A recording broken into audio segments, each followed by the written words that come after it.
Hello friends, good morning to all of you.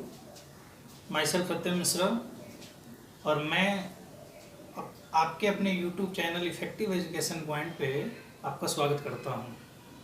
अपने students के request पर आज मैं आप लोगों के लिए ग्रामर का भी एक वीडियो बना रहा हूँ, जिसमें मैं आज बातें करूँगा डिटेल्ड सिलेबस ऑफ ग्रामर की, जिसमें मैं ये बताऊँगा कि क्या क्या चीज़ें ग्रामर में आपको पढ़नी है, और उसके बाद मैं बेसिक कॉन्सेप्ट ऑफ ग्रामर से ही वीडियोस आपको देना प्रारंभ करूंगा। तो आइए देखते हैं सबसे पहले कि ग्रामर में क्या क्या टॉपिक है जो हमें बिगनिंग से लास्ट तक पढ़ने की ज़रूरत होती है या पढ़ना पड़ता है। तो इसमें हम बात करने जा रहे हैं, ये इंग्लिश ग्रामर का हम आज इंट्रोडक्शन दे रहे हैं कि इंट्रोडक्शन में सिलेबस ऑफ ग्रामर क्या क्या है। तो जनरली हम किसी भी इंग्लिश या किसी भी लिटरेचर की शुरुआत में उनके अक्षरों को जानते हैं। तो यहाँ हम बात करते हैं, सबसे पहले जो हमें जानना होगा कि लेटर क्या है, वर्ड्स क्या है, सेंटेंस क्या है, और लेटर में भी जो 26 लेटर हैं उनमें वॉवेल कौन है, कॉन्सोनेंट कौन है, फिर सेंटेंस क्या है, काइंड्स ऑफ सेंटेंस क्या है, और सेंटेंस के भी जो दो पार्ट होते हैं, it means in the beginning of the sentence subject and after that predicate. तो सब्जेक्ट क्या है, प्रेडिकेट क्या है, सब्जेक्ट किस किस तरह के होते हैं, मतलब एक वचन है कि बहुवचन है, सिंगुलर है कि प्लूरल है, तो उस पर भी बात करेंगे। नंबर, फिर जो नंबर है वो लेडीज है, जेंट्स है, कॉमन है, न्यूटर है, तो इस तरह को ऐड करके ये बात आ जाती है जेंडर की। तो हम जेंडर की भी बात करेंगे, जैसे masculine gender, feminine gender, common gender, neuter gender. और फिर बात आती है पर्सन्स की, जैसे कि किसकी बात हो रही है, हमारी बात हो रही है, उनकी बात हो रही है, मेरी बात हो रही है, उसकी बात हो रही है। तो ये जो he, she, it, any names, I, we, you, they, ये सारे जो पर्सन हैं, जैसे first person, second person, third person, उनके बारे में भी बातें करेंगे। केस है जिसको हम कारक कहते हैं, सब्जेक्टिव है, ऑब्जेक्टिव है, पोसेसिव है, वोकेटिव है, इनके भी डिटेल्ड के बारे में बात करेंगे। इसके बाद आता है parts of speech. Parts of speech को जनरली 8 पार्ट्स में बांटा गया है, जिनमें आपका नाउन आता है जिसे संज्ञा कहते हैं, प्रोनाउन आता है जिसे सर्वनाम कहते हैं, एडजेक्टिव आता है जिसे विशेषण कहते हैं, वर्ब आता है जिसे क्रिया कहते हैं, एडवर्ब आता है जिसे क्रिया विशेषण कहते हैं, प्रीपोजिशन आता है जिसे संबंध सूचक कहते हैं, कंजंक्शन आता है जिसको संधि सूचक कहते हैं, इंटरजेक्शन आता है जिसे हम विस्मय आदि बोधक कहते हैं। इसके बाद भी बहुत सारे ग्रामर के टॉपिक हैं, जैसे टेंस आता है जिसे काल कहते हैं, वॉइस आता है जिसे वाच्य कहते हैं, डायरेक्ट इनडायरेक्ट आता है जिसे नरेशन भी कहते हैं, ट्रांसफॉर्मेशन आता है जिसे संयोजन कहते हैं, सिंटैक्स आता है जिसे वर्ड को अरेंज करने का, right arrangement of a word in a sentence is called syntax, तो अ काइंड ऑफ संयोजन। सिंथेसिस आता है जिसमें दो या दो से अधिक सिंपल, कॉम्प्लेक्स और कंपाउंड सेंटेंस को एक साथ जोड़ने का कार्य किया जाता है, जिसके लिए विभिन्न वेरियस काइंड्स ऑफ मेथड है, उसके बारे में बात करेंगे। फिर आपका आर्टिकल आता है जिसमें हम ए, एन और द की बातें करते हैं। इसके बाद आता है Hindi to English translation. Mainly ये पूरा अगर कॉन्सेप्ट आपको मालूम हो जाए तो 1 to 12th की जो इंग्लिश है उसमें ग्रामर का इससे बाहर का कुछ नहीं आता है। इसलिए बड़ा आसान सा तरीका है, केवल एक बार मेरे वीडियोस को लाइक सब्सक्राइब करें और उस वीडियोस को ओपन करके देखें। आपसे संबंधित ग्रामर की जो भी समस्याएं हैं एक बार देखने से समाप्त हो जाएंगी। सो आई एम मेकिंग दिस। अब सबसे पहले बात करते हैं कि ये जो इंग्लिश वर्ड है ये कैसे बना है। देखने से एक ही झलक में आपको समझ आता है कि ये जो इंग्लिश टर्म है वो इन 3 और इन 7 लेटर को एक साथ ऐड करने से बना है। मीन्स हम ये कह सकते हैं कि ये वर्ड जो क्रिएट हुआ है वो लेटर ऑफ ग्रुप है। क्या है? लेटर ऑफ ग्रुप है, यानी group of letter is called word.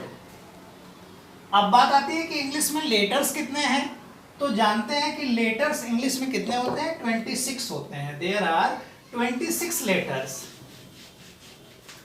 26 letters. अब बात करें कि 26 लेटर में कौन वॉवेल है कौन कॉन्सोनेंट है, तो आप जानते हो कि 5 vowel and 21 consonant, 5 vowel and 21 consonant. अब अगर हम बात करें कि वॉवेल क्या होता है, तो during the articulation of a word the word which comes from our mouth with fiction that is called vowel, and during the articulation of a sound the word which comes from our mouth without fiction that is called consonant. ये तो बात हो गई vowel और consonant की। अब अगर हम ये बात करें कि ये जो वॉवेल है और ये कॉन्सोनेंट है, ये भी तो लेटर से ही बना है, तो इन 3 और 2 5 लेटर को मिला के ये एक वर्ड बना है वॉवेल। तो यहाँ हम वर्ड्स का डेफिनेशन क्या दे सकते हैं कि a group of letter is called word. तो भाई ये तो बात हो गई। अब अगर मैं कह दूं कि Ram is a good boy, तो आप बताइए, जैसे इन 5 लेटर को मिला के एक वर्ड बना था, वैसे ही इन 5 वर्ड को मिला के एक सेंटेंस बनता है। हम इसको क्या कह सकते हैं कि a group of word is called sentence. अब अगर ये सेंटेंस है तो मैटर डिपेंड करता है कि सेंटेंस में क्या क्या चीजें आती हैं। तो पहले भी मैंने लिखा था कि सेंटेंस में 2 चीजें आती हैं, एक आपका सब्जेक्ट आता है और एक आपका प्रीडिकेट आता है। सब्जेक्ट आपका क्या हो गया, वाक्य के स्टार्टिंग में जो दिया गया वर्ड है वो आपका सब्जेक्ट हो गया, और इस सब्जेक्ट के बाद जितने भी दिए गए वर्ड हैं वो आपके क्या हो गए, ये सब्जेक्ट हो गया और ये आपका प्रीडिकेट हो गया। अब एक बात ये भी आती है कि क्या ये सब्जेक्ट जो है वो केवल नाम ही होगा या कुछ और भी हो सकता है।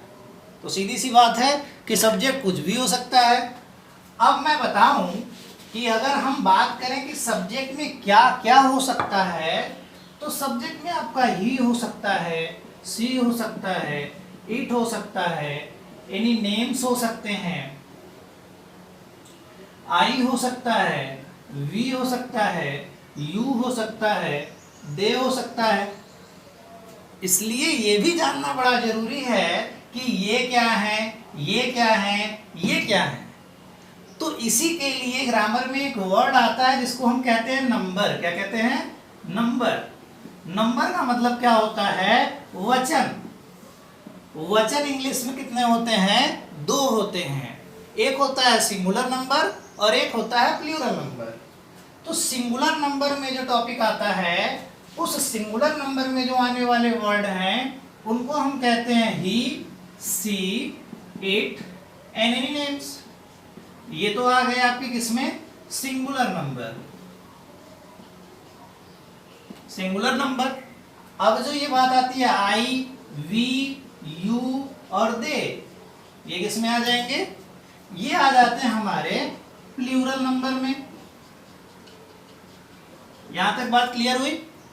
अब छोटी सी बात और करते हैं, जैसे अब तो ये हो गया कि ये सिंगुलर नंबर में ही आएगा, सी ही आएगा, इट ही आएगा और कोई नाम आएगा, और प्लूरल में आई आएगा, वी आएगा, यू आएगा और दे आएगा। एकदम कंफर्म हो गया।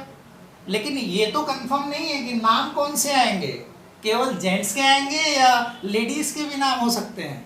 तो नाम तो कोई भी हो सकता है।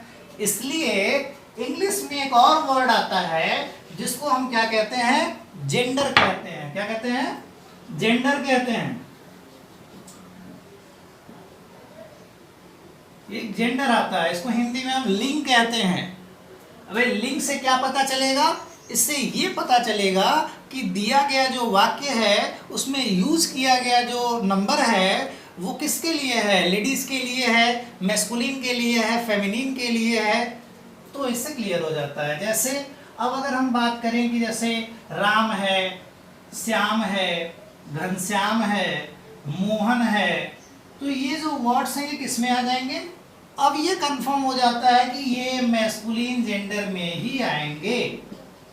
सेम अगर हम राधा की बात करें, सीता की बात करें, सविता की बात करें, ये किसमें आ जाएंगे भाई, ये भी एकदम कंफर्म है कि किसमें आ जाएंगी, फेमिनिन जेंडर में आ जाएंगे, फेमिनिन। ये आपके फेमिनिन जेंडर में आ जाएंगी। फिर एक कॉमन होता है जो इसमें और उसमें दोनों में नहीं आते, उन्हें कॉमन जेंडर कहते हैं।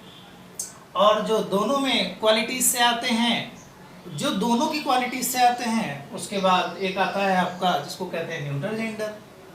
फिर और भी बातें हैं, जेंडर के बाद भी आपका आता है पर्सन, पर्सन के बाद आता है केस। तो बहुत सारी चीज़ें हैं, लेकिन मुझे लगता है कि किसी भी चीज़ को लेने की जो मात्रा है वो निर्धारित होनी चाहिए। इसलिए आज के लिए बस इतना ही। आज की क्लास के बाद कल की क्लास में हम इसके बाद के टॉपिक के बारे में बात करेंगे। तब तक के लिए thank you very much. Please like and subscribe my channel effective education point.